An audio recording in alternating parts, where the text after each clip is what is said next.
আসসালামু আলাইকুম এভরিওয়ান, কেমন আছেন সবাই? আশা করছি ভালো আছেন। আজকে আমি আপনাদেরকে খাসির মাংস রান্না করে দেখাবো। খাসির মাংস কিভাবে পরিষ্কার করলে গন্ধ থাকে না এবং কিভাবে রান্না করলে বেশি স্বাদ হবে সেটাই আপনাদেরকে শেয়ার করব। এখানে আমি কিছু মাংস নিয়েছি 1 কেজি মতো।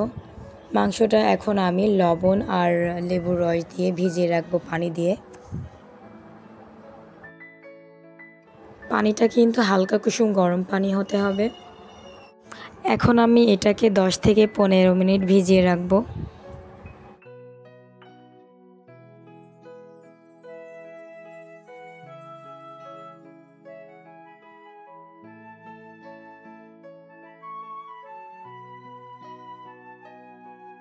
10 থেকে 15 মিনিট পরে আমি এই মাংসটাকে আবারও ভালোভাবে ধুয়ে নিয়েছি 4 থেকে 5 বার, কারণ খাসির মাংসে অনেক লোম থাকে। তো যাই হোক, এভাবে লবণ আর লেবু রস দিয়ে যদি হালকা কুসুম গরম পানি দিয়ে ভিজিয়ে রাখা যায় তাহলে এর গন্ধটা অতটা থাকে না। এখন দিয়ে দিলাম 2 চামচ মতো রসুন বাটা, 1-1.5 চামচ মতো আদা বাটা, শুকনা মরিচের গুঁড়া, হলুদের গুঁড়া, জিরে গুঁড়া আর ধনে গুঁড়া সব কিছু পরিমাপ মতো দিয়ে দিয়েছি। আর দিয়েছি 1 চামচ মতো পেঁয়াজ বাটা আমি একটু কম দিয়েছি যেহেতু পেঁয়াজ কুচি করে দেব। এখন দিয়ে দিলাম রসুনের কোয়া আর পেঁয়াজ কুচি, কয়েকটা দারচিনি, কয়েকটা এলাচ আর কয়েকটা লবঙ্গ। এখন আমি চুলাটা অন করে নিচ্ছি। মাংসটা এখন ভালোভাবে নেড়ে চেড়ে কিছুক্ষণ কষিয়ে নেব।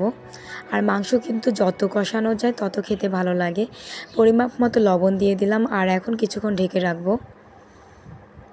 এখন দিয়ে দিচ্ছি কয়েকটা কাঁচা মরিচ, এটা দিলে ফ্লেভারটা খুবই ভালো আসে।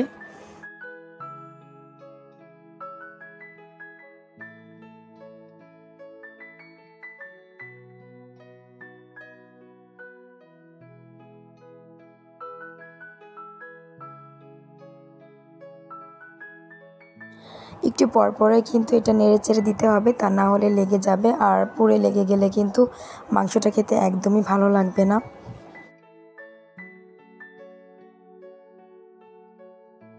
মাংসটা কষিয়ে নিতে নিতে পানি শুকিয়ে গিয়েছে, আমি আবার একটু পানি দিয়ে এটাকে কষিয়ে নেব ভালোভাবে। আর মাংস যত কষানো যায় খেতে ততই ভালো লাগে। এখন আমি দিয়ে দিব যতটুকু ঝোল রাখবো সেই পরিমাপ অনুযায়ী পানি, আর পানিটা ছিল হালকা কুসুম গরম পানি।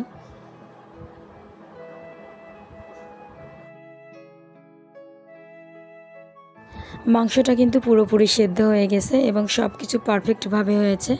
এখন আমি এটাকে নামিয়ে নেব একটু নেড়েচেড়ে।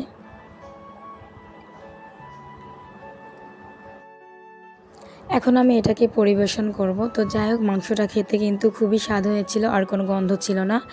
ভিডিওটি যদি আপনাদের ভালো লেগে থাকে অবশ্যই সাবস্ক্রাইব করবেন এবং লাইক কমেন্ট শেয়ার করে পাশে থাকবেন। আসসালামু আলাইকুম।